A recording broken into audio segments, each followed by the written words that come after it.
नमस्कार। आप खबर उत्तराखंड पर देख रहे हैं स्पेशल रिपोर्ट। मैं हूं आशीष तिवारी। इन दिनों पूरे देश में मालदीव की चर्चा हो रही है। मालदीव में जाने वाले पर्यटकों को लक्षद्वीप जाने की सलाह दी जा रही है। कई बड़े इन्फ्लुएंसर्स इसे लेकर सोशल मीडिया प्लेटफॉर्म पर लिख रहे हैं। ये सब कुछ इसलिए हो रहा है क्योंकि हाल ही में मालदीव के कुछ मंत्रियों और नेताओं ने भारत विरोधी बयान दिए हैं। जाहिर है कि भारत के विरोध में जो भी बोलेगा उसका विरोध होना ही चाहिए। लेकिन क्या आपको पता है कि अगर मालदीव में भारतीयों ने जाना बंद कर दिया तो मालदीव बर्बादी की कगार पर भी आ सकता है। यही वजह है कि अब मालदीव की सरकार न सिर्फ बैकफुट पर आ गई है, बल्कि मालदीव में ही मालदीव सरकार के खिलाफ आवाज भी उठने लगी है। आइए सबसे पहले समझते हैं कि आखिर मालदीव है कहां और यहां पर्यटन के लिहाज से ऐसा क्या है जो भारत में नहीं है। मालदीव हिंद महासागर में स्थित एक द्वीप वाला देश है। इसे मालदीव द्वीप समूह के नाम से भी जाना जाता है। वैसे इसका आधिकारिक नाम मालदीव गणराज्य है। द्वीप देश की भौगोलिकता को देखिए तो ये एक मिनी कॉय आइलैंड और चागोस द्वीप समूह के बीच 26 प्रवाल द्वीपों की एक दोहरी चेन है। मालदीव का फैलाव भारत के लक्षद्वीप टापू की उत्तर दक्षिण दिशा में है। भारत के पश्चिम तट से मालदीव की दूरी तकरीबन 300 नॉटिकल मील है। मालदीव जनसंख्या और क्षेत्र दोनों ही प्रकार से एशिया का सबसे छोटा देश है। 2021 के आंकड़ों के मुताबिक इस देश की कुल आबादी महज 5,21,000 के आसपास है। आइए अब यह समझते हैं कि आखिर मालदीव में ऐसा क्या है जो भारत में आपको नहीं मिल सकता। दरअसल मालदीव की सबसे बड़ी खूबसूरती वहां के समुद्र तट है। फिरोजी रंग का साफ समुद्री पानी, चमकदार रेत और गहरा नीला आसमान मालदीव की ओर पर्यटकों को हमेशा से आकर्षित करता रहा है। इन बातों को समझने के बाद आइए अब देखते हैं कि मालदीव अगर भारत से रिश्ते बिगाड़ता है तो उसके लिए क्या मुसीबत आ सकती है। दरअसल मालदीव की आर्थिकी पर्यटन पर निर्भर करती है। मालदीव की इकोनॉमी में टूरिज्म का योगदान 28 से 30% के आसपास का है। वहीं फॉरेन एक्सचेंज में 60% योगदान टूरिज्म सेक्टर का होता है। मालदीव टूरिज्म डिपार्टमेंट के आंकड़ों के मुताबिक 2023 में यहां आए टूरिस्ट में सबसे ज्यादा भारतीय थे। इसके बाद रूस और चीनी टूरिस्ट पहुंचे। साल 2023 में 13 दिसंबर तक 1,93,693 भारतीय पर्यटक मालदीव पहुंचे। मालदीव के लोगों के लिए रोजगार का सबसे बड़ा आधार भी टूरिज्म ही है।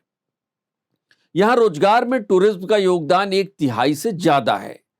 वहीं पर्यटन से जुड़े सेक्टर्स को भी शामिल कर लें तो कुल रोजगार मतलब डायरेक्ट और इनडायरेक्ट में टूरिज्म की हिस्सेदारी लगभग 70% तक पहुंच जाती है।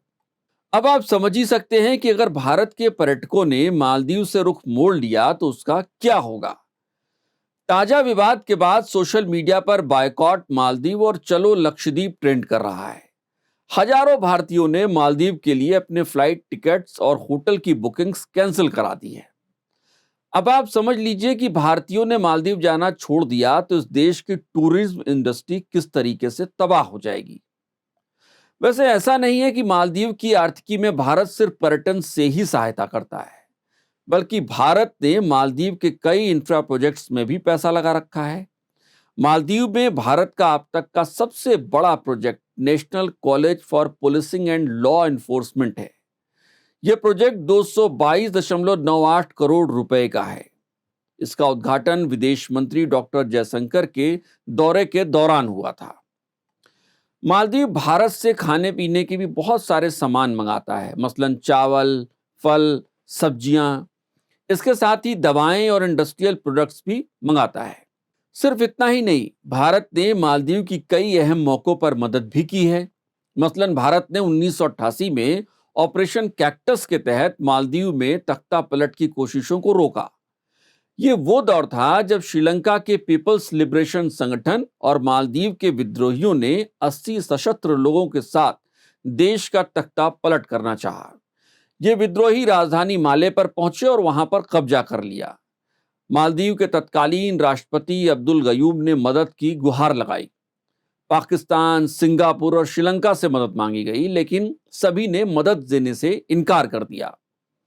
भारत से भी मदद मांगी गई। पड़ोसी मुल्क को मुसीबत में देखकर भारत ने मदद भेजी। भारत ने मदद मांगे जाने के कुछ ही घंटों के भीतर 500 सैनिकों के साथ ऑपरेशन कैक्टस शुरू कर दिया। इस ऑपरेशन में कुछ घंटे लगे और भारतीय सैनिकों ने माले को वापस अपने कब्जे में ले लिया। भारत ने कई और मौकों पर भी मालदीव की मदद की, मसलन सुनामी के दौरान मदद का हाथ बढ़ाया, जल संकट के दौरान मदद की, यहां तक कि कोरोना काल में वैक्सीन भी मुहैया कराई। अब आखिर में यह समझना भी जरूरी है कि आखिर जब भारत और मालदीव के इतने अच्छे रिश्ते रहे हैं तो हालिया दिनों में रिश्तों में तल्खी क्यों आ गई? दरअसल भारत और मालदीव के रिश्तों में कड़वाहट का राज वहां के राष्ट्रपति चुनाव और उसके परिणाम में छिपा है। मालदीव में हाल ही में राष्ट्रपति पद के लिए चुनाव हुए।